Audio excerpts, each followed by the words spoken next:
Salut les amis, c'est Ludo, j'espère que vous allez bien. On se retrouve aujourd'hui pour une nouvelle vidéo et il va s'agir d'une palle.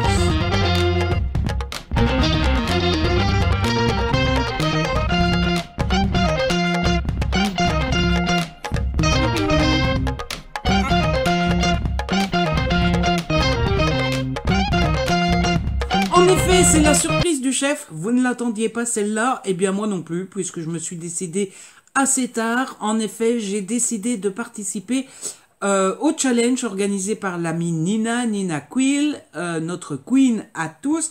Vous le savez peut-être, sans doute, peut-être pas, mais dans ce cas, je vous le dis. L'amie Nina organise du 15 février au 15 avril prochain un challenge qui s'appelle Ramantesi. Et, dit comme ça, on dirait que ça veut dire remontez-y. Remontez-y. Remontez-y, c'est là-bas haut. Bref. Et j'ai décidé d'y participer. Alors, pour ceux qui ne sont pas au fait et au courant et qui n'ont pas l'habitude, Ramantesi, c'est une contraction de deux mots, romance et fantaisie, ça donne Ramantesi. Forcément, on n'a pas inventé l'eau chaude.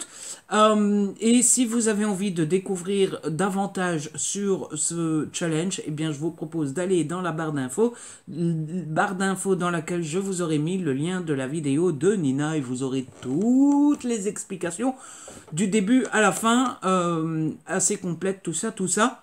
Moi ici, je vais m'abstenir de faire trop long et je vais juste me contenter de vous donner les catégories, forcément, et le livre que j'ai mis dans cette catégorie. Avant de commencer, petite précision, c'est que je ne suis pas encore tout à fait au fait de la fantaisie et de ses différents genres, donc je pense que tout ce que j'ai mis, c'est bel et bien de la fantaisie. Si je me suis trompé, ma foi, bah tant pis. Ah, voilà. Et deuxièmement, je me suis concentré en grande partie sur le côté fantaisie. Pour ce qui est de la romance, c'est pas toujours dit dans la 4e de couverture et donc on verra, on découvrira ça pendant la lecture. Et bon, moi je participe en grande partie pour lire plus de fantaisie. Maintenant que j'aime le genre et en plus je pense que je n'ai pas mis de fantaisie adulte, ce ne sont que des fantaisies young adultes. Et j'ai bien l'impression que la fantaisie young adulte, eh bien, c'est bien souvent avec de la romance. Tout ça étant dit, je pense qu'il est grand temps de passer à l'apropos principal de cette vidéo. À propos vidéo. Bref, alors la première catégorie c'est Enemies to Lovers. Et en Enemies to Lovers, j'ai mis ACOTAR. Nina avait mis le 2e tome, elle, dans sa palle. Moi, j'ai pas encore commencé. J'ai pas encore commencé le 1er tome. Premier tome qui m'avait été offert par l'ami Ali. Pas à Noël dernier, la Noël d'avant. Il est donc grand temps que je me lance dans cette saga. Alors, pour tout vous avouer, je suis très curieux parce qu'on en entend reparler depuis des années. Je suis très curieux, donc j'ai très envie d'essayer, mais en même temps, j'ai très peur parce que je pense que ça va pas me plaire. Mais il est temps de le sortir, et donc, comme Nina a mis le tome 2 dans sa palle, je me suis dit, tiens, le tome 1, ça devrait rentrer. Je lui ai demandé, elle m'a dit en effet, et donc ça s'appelle... Ah oui, alors, ACOTAR, c'est le diminutif du titre en anglais. Est-ce que je pourrais, est-ce que j'oserais, est-ce que je vais savoir le dire en anglais? C'est a Court of Thorns and Roses, je pense, et en français, c'est Un palais d'épines et de roses. C'est une réécriture de La Belle et la Bête, si je me trompe pas. Je pense, mais du coup, on verra bien si ça me plaît, comme la plupart des gens, ou si je vais encore être le difficile qui va être le seul à ne pas aimer. C'est pas exclu, mais on verra bien. Ensuite, la deuxième catégorie, c'est créatures surnaturelles. Et pour les créatures surnaturelles, j'ai mis Le Prince Cruel de Holly Blake aux éditions Rajo, numéro 1 des ventes de New York Times, quand même, rien que ça. Je l'ai mis parce que ça fait un moment que je l'ai acheté l'année passée, je dirais plutôt vers l'été de mémoire, parce que j'avais envie de découvrir cette saga que tout le monde adore et que tout le monde aime. Je l'aime, je l'adore, c'est beau comme elle aime, c'est beau comme elle aime. Et je l'ai mis dans la catégorie créatures surnaturelles parce que dans la première phrase, il est mis « Enlevée au monde des mortels lorsqu'elle était qu'une enfant, Jude vit parmi les Fae, des créatures sublimes, immortelles et cruelles. » Et je pense que des Fae, eh bien, on peut considérer que ce sont des créatures surnaturelles. Je pense ne pas me tromper. Donc, bingo, c'est fait, c'est mis, c'est validé, et on y va, et on va lire ça tranquillou bilou. La troisième catégorie, c'est une carte. Il faut qu'il y ait une carte dans le livre. J'ai donc pris Les voleurs de fumée. C'est de Sally Green, c'est aux éditions J'ai lu. C'est un beau petit pavé, un petit beau bébé. Je ne sais plus parler, qu'est-ce que vous voulez que je vous dise? Ah oui, c'est écrit petit. Ah oui, je suis pas sûr que je vais savoir lire ça en 2 coups de cuillère à peau. C'est quand même écrit un petit peu... Ah, bon. Et, devant vos yeux ébahis, je vais vous montrer, il y a une carte. Donc, je pense que ça rentre parfaitement dans la catégorie.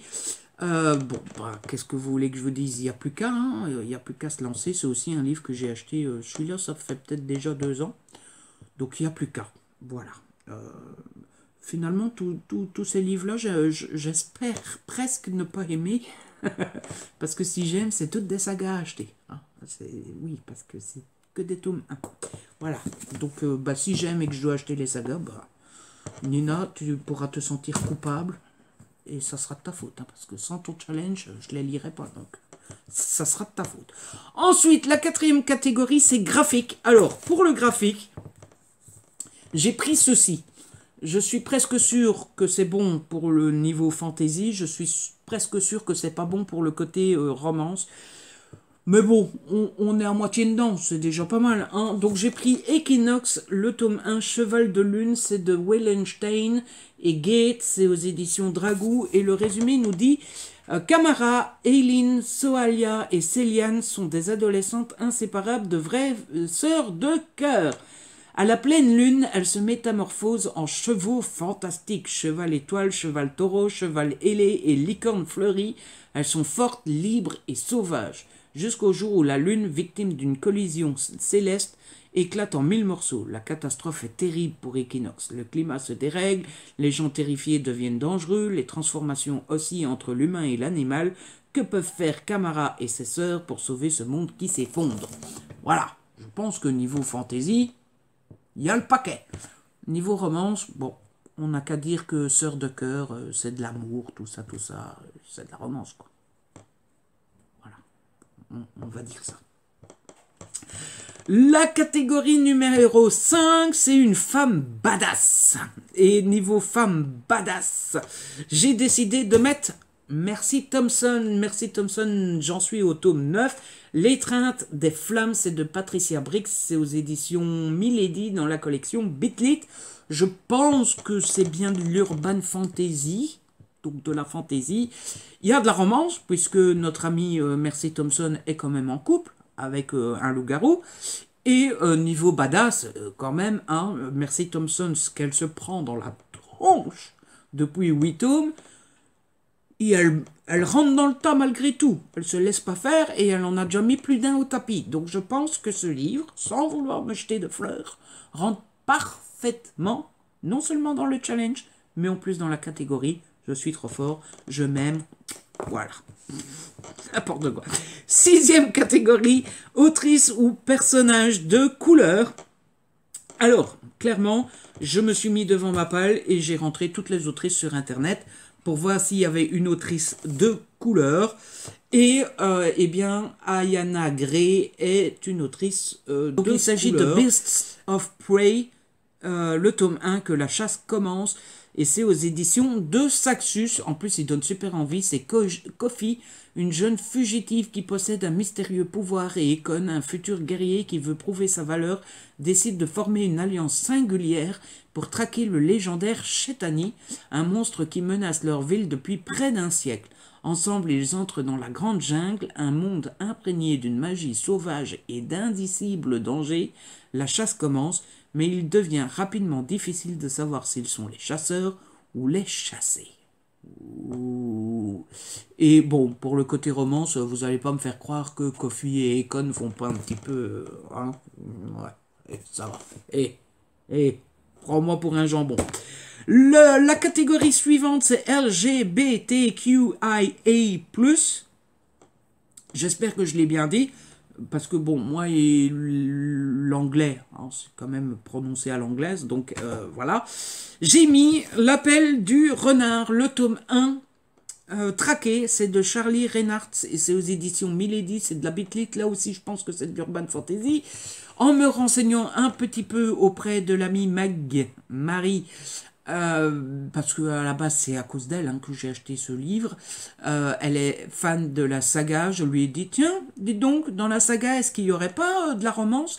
Et elle m'a dit oh bah si, c'est même du MM. Ah, du MM. Bingo! Donc bah voilà, ça rentre parfaitement dans la catégorie. J'ai hâte de le lire. Je ne sais absolument rien de l'histoire, si ce n'est que Marie me bassine avec cette saga depuis des années. Me bassine gentiment. C'est dit gentiment, Marie. Je t'aime, hein, tout ça, tout ça. Mais elle me bassine quand même un petit peu. Donc voilà, allez, hop, je vais le lire. Et j'espère forcément qu'une chose, c'est d'aimer tout autant que Marie. On passe à la 8e catégorie déjà. Oh là là. Et la 8e catégorie, c'est belle couverture. Un livre avec une belle couverture. Et pour la belle couverture, j'ai décidé de mettre celui-ci parce que franchement, est-ce qu'il y a plus beau que ça? Attendez, ça... Ah voilà. Waouh. Ça brille. Donc il s'agit de A Forgery of Roses. C'est de Jessica S. Olson. C'est aux éditions Big Bang. La couverture, elle est jolly. C'est un toc-toc, comme dirait l'ami Kimi. On a un marque-page. Bref, ce livre est d'une beauté. Et voilà, c'est tout ce que je sais de ce livre. Je sais aussi que c'est l'ami Nina qui me l'a offert. Oh, regardez-moi ça. Oh là là. Ouh. Et donc, bah, j'ai très hâte de le lire. Et voilà, ça fait partie de ceux dans la pile dont j'ai le plus envie. Donc, je pense qu'il va passer à la casserole et dans moins longtemps qu'il ne faut pour le dire. C'est pas très français, mais bon, c'est pas grave. Et enfin, la 9e, ah non, l'avant-dernière catégorie, et donc 9e, c'est traduit de l'anglais. Et traduit de l'anglais, j'ai mis Sous la porte qui chuchote de T.J. Klune. C'est aux éditions de Saxus. Je ne sais absolument rien de cette histoire. Je me je me le suis acheté pour Noël, pas du tout, pour mon anniversaire, parce que j'avais adoré la mer, non, ça commence mal, la maison au milieu de la mer, céruélienne, céruélien, c'est la maison au milieu de la mer. Et j'avais beaucoup aimé, j'avais passé un super bon moment. Et donc, quand j'ai tant aimé le livre d'un auteur, je n'ai qu'une envie, je n'ai qu'une seule envie, me laisser tenter par ces livres suivants, sans forcément regarder le résumé. Oui, il est temps que ça s'arrête. Oui, je vous l'accorde, il est temps que... Bref. J'ai très envie de lire ce livre-là, même si je ne sais pas de quoi il parle. Le cadre a peut-être changé, peut-être légèrement, je ne sais pas. En fait, j'ai fait tomber le... Tout est tombé, du coup... Est-ce qu'on est comme avant ou pas? Tout ça, je ne sais pas. Bon, bref. Si le cadre a changé, vous savez pourquoi? C'est parce que tout le bazar est tombé une fois. Et c'est plutôt con parce qu'il ne nous reste plus qu'une seule catégorie à présenter. La dernière catégorie, c'est lire un favori, l'un des favoris d'une booktubeuse. Et bon, comme c'est Nina qui présente le challenge, j'ai décidé de prendre le favori de Nina, enfin l'un des favoris de Nina. Et justement, dans sa vidéo, elle disait que l'un de ses favoris, c'est Guilt. Donc, je me suis dit, c'est quoi, Ludo? T'as envie de lire Guilt? Eh ben, écoute. Quoi de mieux comme raison valable pour craquer et pour acheter Guilt que de se dire que c'est pour le challenge? Donc j'ai une excuse en béton armé pour acheter Guilt. Bon, je ne l'ai pas encore, je vous mets la photo juste là, comme ça vous pouvez voir un petit peu de quoi il s'agit. Mais voilà, je vais l'acheter avec mes petits sous pour pouvoir participer au challenge de Nina, challenge qui va me coûter donc très cher. Parce que j'achète un livre exprès pour ça, et qu'en plus, je vais lire plein de tomes. Hein. Et après, je vais devoir acheter tous les autres tomes qui suivent, et je vais pas savoir payer mes factures, et je vais être endetté, je vais être recouvert et découvert et interdit bancaire, et tout ça pour un pet challenge. Oui, bon, d'accord, j'arrête mon cinéma. Bref, voilà ma palle, voilà ce que je compte lire, enfin, ce que je compte lire. Voilà la pile dans laquelle je vais en lire 2. Et advienne que pourra, hein. On va essayer de se faire plaisir avec tout ça. En tout cas, j'espère que la vidéo vous a plu, j'espère que vous avez passé un bon moment, j'espère que le challenge vous tente, pourquoi pas. En tout cas, si la vidéo vous a plu, eh bien n'hésitez pas à la liker, à la partager, n'hésitez pas à me laisser un petit commentaire. Vous savez que j'adore vous lire, n'hésitez pas non plus à vous abonner, c'est gratuit et ça fait plaisir. On se retrouve très vite pour une nouvelle vidéo. D'ici là, prenez soin de vous et de ceux que vous aimez. Ciao, bye bye.